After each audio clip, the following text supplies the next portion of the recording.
Step into a world of shadows, secrets, and a haunting presence. The year is 1860, and a young lawyer finds himself entangled in a web of both deceit and danger. Welcome to The Woman in White, a musical adaptation of Wilkie Collins' classic Victorian thriller. The Woman in White is a musical with music by Andrew Lloyd Webber, lyrics by David Zippel, and a book by Charlotte Jones. It is based on the 1860 novel of the same name by Wilkie Collins, as well as on elements of the 1866 short story entitled The Signal Man by Charles Dickens. In September of 2004, the musical opened at London's Palace Theatre, running for a year and 7 months, starring British actress and director Maria Friedman, Tony and Olivier award-winning actor Michael Crawford, actress and singer Angela Christian, Australian stage, screen, and television actor Martin Cruz, and musical theatre actress Jill Paish. The London production received mostly mixed reviews from critics, while some critics noted the show's set design, which employed the innovative use of projections rather than traditional scenery. London theatre critic Alan Bird wrote, "William Dudley's set design, or should I say video design, is magnificent.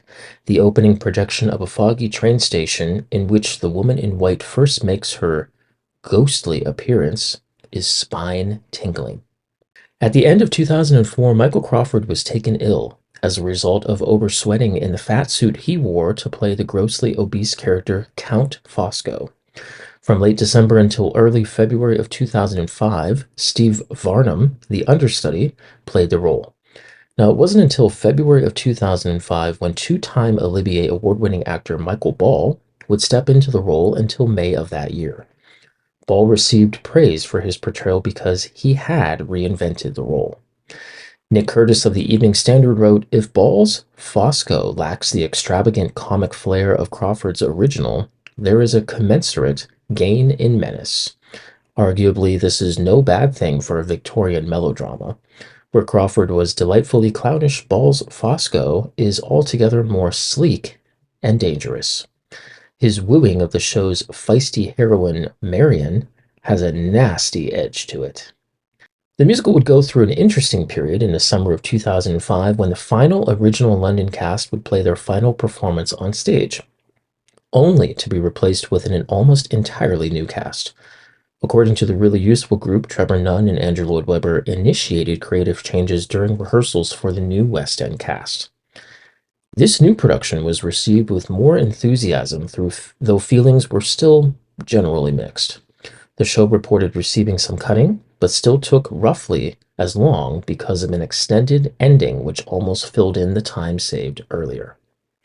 Ian Shuttleworth of the Financial Times noted that, "I can identify no specific instances of revision, but, in general, Trevor Nunn's production now feels tighter and more narratively driven. Ruthie Henschel as Marian is appealing as ever. She is almost equaled by Alexandra Silber, who makes a magnificent debut as her sister Laura. Simon Callow eschews the wild prosthetic jowls of his predecessors in the role, using only a slightly exaggerated nose and a little padding, and makes up an immense brio what he lacks, sometimes sorely, in tunefulness." By November of 2005, The Woman in White would now start appearing at the Marquis Theatre on Broadway. Running for 109 performances, it was clear that the musical had undergone more cuts than its previous London production. However, the scenery was actually improved. William Dudley's curved walls were no longer perfectly round, but oval-shaped. The Broadway production also fixed problems with its doors on the set by attaching them to tracks inside the 6-inch thick walls so that they would move to the other side whenever the walls were spun. The Broadway production would also end up receiving mixed reviews. Howard Kissel of the New York Daily Times wrote, "The use of projections, stunningly designed by William Dudley, enables the scenes to fly by. Sometimes the images seemed blurred and the pace is dizzying. But even in the quiet scenes, there is a sense of tension and momentum. Lloyd Webber's score is entirely focused on keeping the story moving. In the early scenes, in which there are a few duets and trios, there is a shimmering delicacy to the music.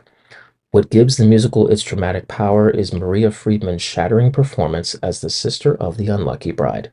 By November of 2017, London dreamt the original concept away as a new revival opened at the Charing Cross Theatre, starring future Love Never Dies actress Anna O'Byrne and British actress Carolyn Maitland.